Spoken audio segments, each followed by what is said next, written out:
दोस्तों, जीवन की पगडंडियों पर चलते हुए लोग अक्सर सोचते हैं, क्या सफलता केवल भाग्य का खेल है या फिर कड़ी मेहनत का? असली रहस्य यहीं छिपा है, क्योंकि भाग्य केवल इशारा करता है और मेहनत उस रास्ते पर चलने की हिम्मत देती है। नमस्कार दोस्तों, प्रेरणा की खोज पर आपका स्वागत है। अगर आप ऐसी ही ज्ञानवर्धक और उत्साह बढ़ाने वाली कहानियां सुनना पसंद करते हैं तो वीडियो शुरू करने से पहले हमारे चैनल को सब्सक्राइब करना न भूलें। तो चलिए कहानी शुरू करते हैं। किसी प्राचीन नगरी के उपवन में संध्या का मनोरम समय था। सूर्य धीरे धीरे क्षितिज पर उतर रहा था। वृक्षों की पत्तियां हल्की हवा में झूम रही थीं। वहां सुबह से महाज्ञानी की एक प्रेरणादायक सभा चल रही थी। महाज्ञानी शांत मुद्रा में बैठे थे और उनके पास बैठे शिष्य विजय ने उनसे एक प्रश्न पूछा। भगवान, इस संसार में हम देखते हैं कि कुछ लोग बिना अधिक प्रयास के धनी बन जाते हैं और कुछ दिन रात परिश्रम करके भी निर्धनता में जीते हैं। क्या यह सब केवल प्रारब्ध है या इसमें कर्म का भी कोई योगदान है? महाज्ञानी ने विजय पर एक गहरी और करुणामयी दृष्टि डाली और बोले, विजय, आज मैं तुम्हें एक रूपक कथा सुनाता हूं। यह कथा बताएगी कि हवा, भाग्य और जड़ें, कर्म कैसे मिलकर जीवन का स्वरूप बनाती हैं। ध्यान से सुनो। बहुत समय पहले कौशल नामक एक छोटे से गांव में श्यामलाल नामक एक सीधा साधा किसान रहता था। उसकी संपत्ति अधिक नहीं थी, लेकिन उसका हृदय अत्यंत सच्चा था। उसके दो बेटे थे। बड़ा बेटा आलोक तेज बुद्धि का, पर स्वभाव से अभिमानी और अति महत्वाकांक्षी। छोटा बेटा विनय सरल, विनम्र और अत्यंत परिश्रमी। एक दिन श्यामलाल ने दोनों बेटों को एक बरगद के पेड़ के नीचे बुलाया और कांपते हुए स्वर में कहा, बेटों, जीवन में दो शक्तियां काम करती हैं, भाग्य और कर्म। भाग्य हवा की तरह है, कभी सुखद कभी तूफानी, और कर्म जड़ों की तरह, अदृश्य पर मजबूत। हवा कभी भी पलट सकती है, पर गहरी जड़ें वृक्ष को बचा लेती हैं। याद रखना, हवाओं से दोस्ती करना आसान है, पर जड़ों से रिश्ता निभाना बहुत कठिन है।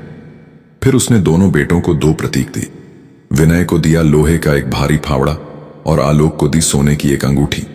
श्यामलाल ने कहा, विनय, यह फावड़ा तुम्हें श्रम और धैर्य का मार्ग दिखाएगा। आलोक, यह अंगूठी तुम्हें धन और सम्मान का मार्ग दिखाएगी। पर याद रखना, अंगूठी चमकती है पर फावड़ा जीवन थामता है। आलोक हंस पड़ा, पिताजी, ये किसान वाली बातें आपको ही शोभा देती हैं। मैं क्यों मिट्टी में हाथ गंदा करूं? भाग्य ने मुझे पुकारा है। मैं नगर जाऊंगा और बड़ा व्यापारी बनूंगा। विनय ने चुपचाप फावड़े को माथे से लगाया और कहा, पिताजी, मैं आपकी सीख मानूंगा। मिट्टी में हाथ गंदे होंगे, पर जड़ों से नाता बना रहेगा। कुछ ही दिनों में आलोक नगर चला गया।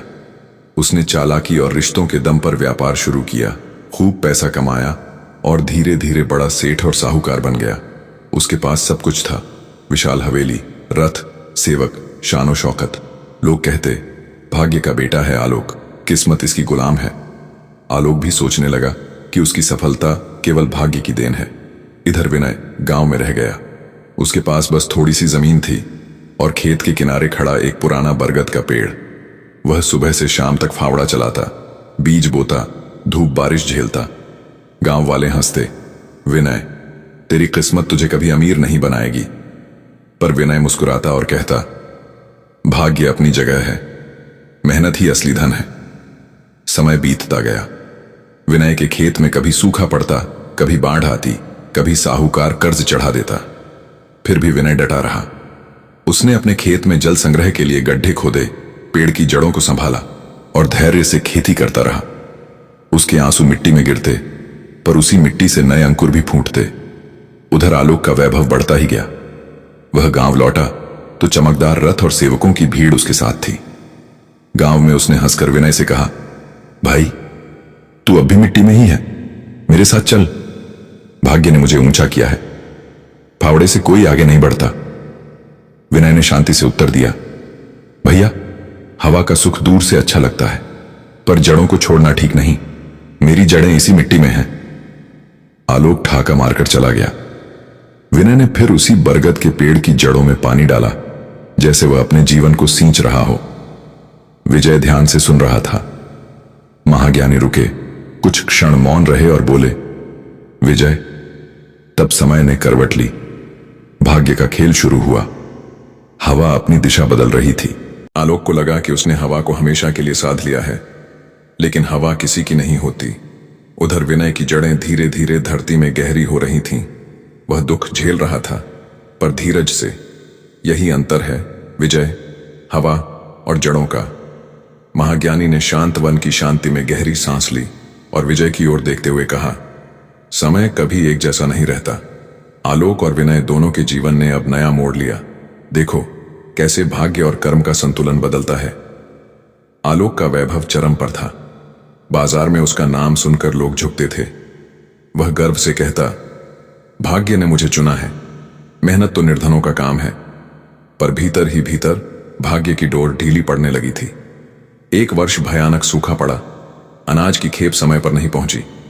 दूर व्यापार में बड़ा घाटा हुआ और जो उधार उसने दूसरों को दिया था वह भी डूब गया। धीरे धीरे उसके खजाने खाली होने लगे। पहले सेवक चले गए, फिर रथ बिक गए।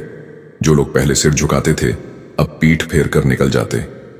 साहूकार खड़े स्वर में द्वार पर खड़े होने लगे। आलोक रातों को जागता, महल के अंधेरे कमरों में टहलता और बुदबुदाता, मैं धनी था, सब कुछ था, फिर यह निर्धनता कहां से आ गई? किस्मत ने मुझसे मुंह क्यों मोड़ लिया? उधर गांव में विनय अपने खेतों से संघर्ष कर रहा था। उसकी जिंदगी आसान नहीं थी, लेकिन हर कठिनाई में वह धैर्य रखता। उसने खेतों में सुधार किए, मिट्टी संवारी, मेहनत से खाद्य तैयार की। उसका पुराना बरगद का पेड़ हर साल उसे छांव और फल देता। जब कठिनाई आती वह पेड़ से टिक कर बैठता और कहता, जड़ें धैर्य रखती हैं तो मैं भी रखूंगा। धीरे धीरे उसके खेत फलने लगे। फसल अच्छी हुई तो उसने कर्ज चुकाना शुरू किया। गांव के लोग कहने लगे, विनय की मेहनत रंग ला रही है, ये सचमुच जड़ों से जुड़ा हुआ इंसान है। समय का चक्र धीरे धीरे उलट गया। आलोक जो कभी सबसे धनी सेठ था अब टूट चुका था। विनय जो कभी साधारण किसान था अब धीरे धीरे संपन्न होने लगा। एक दिन गांव के उत्सव में दोनों आमने सामने आ गए। आलोक फटे कपड़ों में धूल धूसरित चेहरा लिए लोगों से बचता फिर रहा था।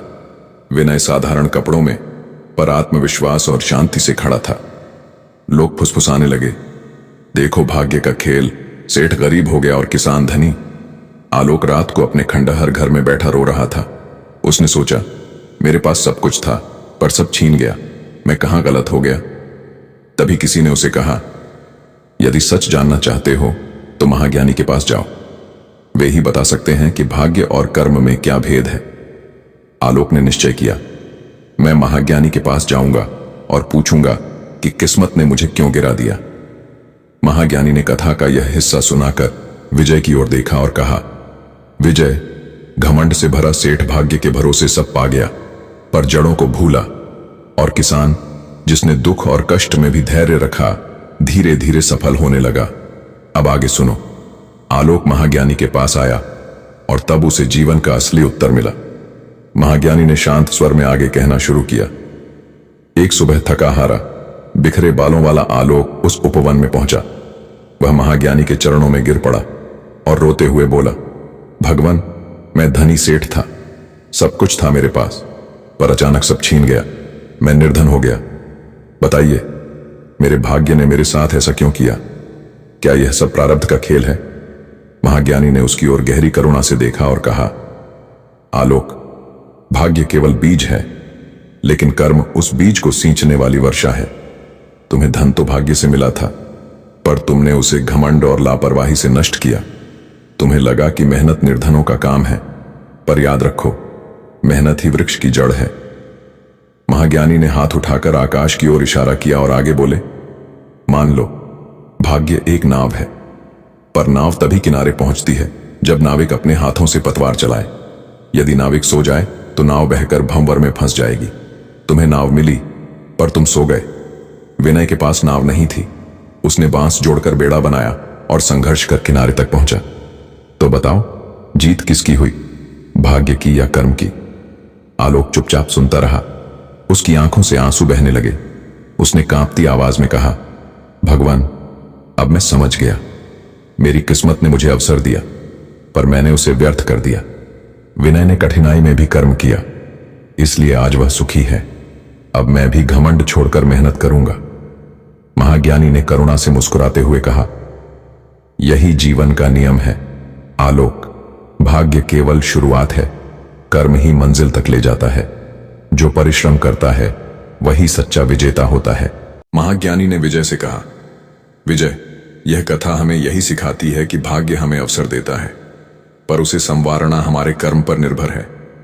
अहंकार करने वाला पतन पाता है और धैर्य तथा परिश्रम करने वाला सफलता। इसलिए कभी भी भाग्य पर गर्व मत करो, बल्कि अपने कर्म पर भरोसा रखो। भाग्य द्वार खोलता है, पर उसे पार करना कर्म ही सिखाता है। जो धैर्यवान और परिश्रमी है वही जीवन में सच्चा समृद्ध होता है। दोस्तों, अगर आपको यह कहानी अच्छी लगी और ऐसी ही सच्ची, प्रेरक और दिल को छू लेने वाली कहानियां आप देखना चाहते हैं तो हमारे चैनल स्टोरी स्पोर्ट्स को सब्सक्राइब करना ना भूलें। इस वीडियो को लाइक करके आप हमारा हौसला बढ़ा सकते हैं, ताकि हम आपके लिए और भी शानदार कहानियां लाते रहें। आपका बहुत बहुत धन्यवाद।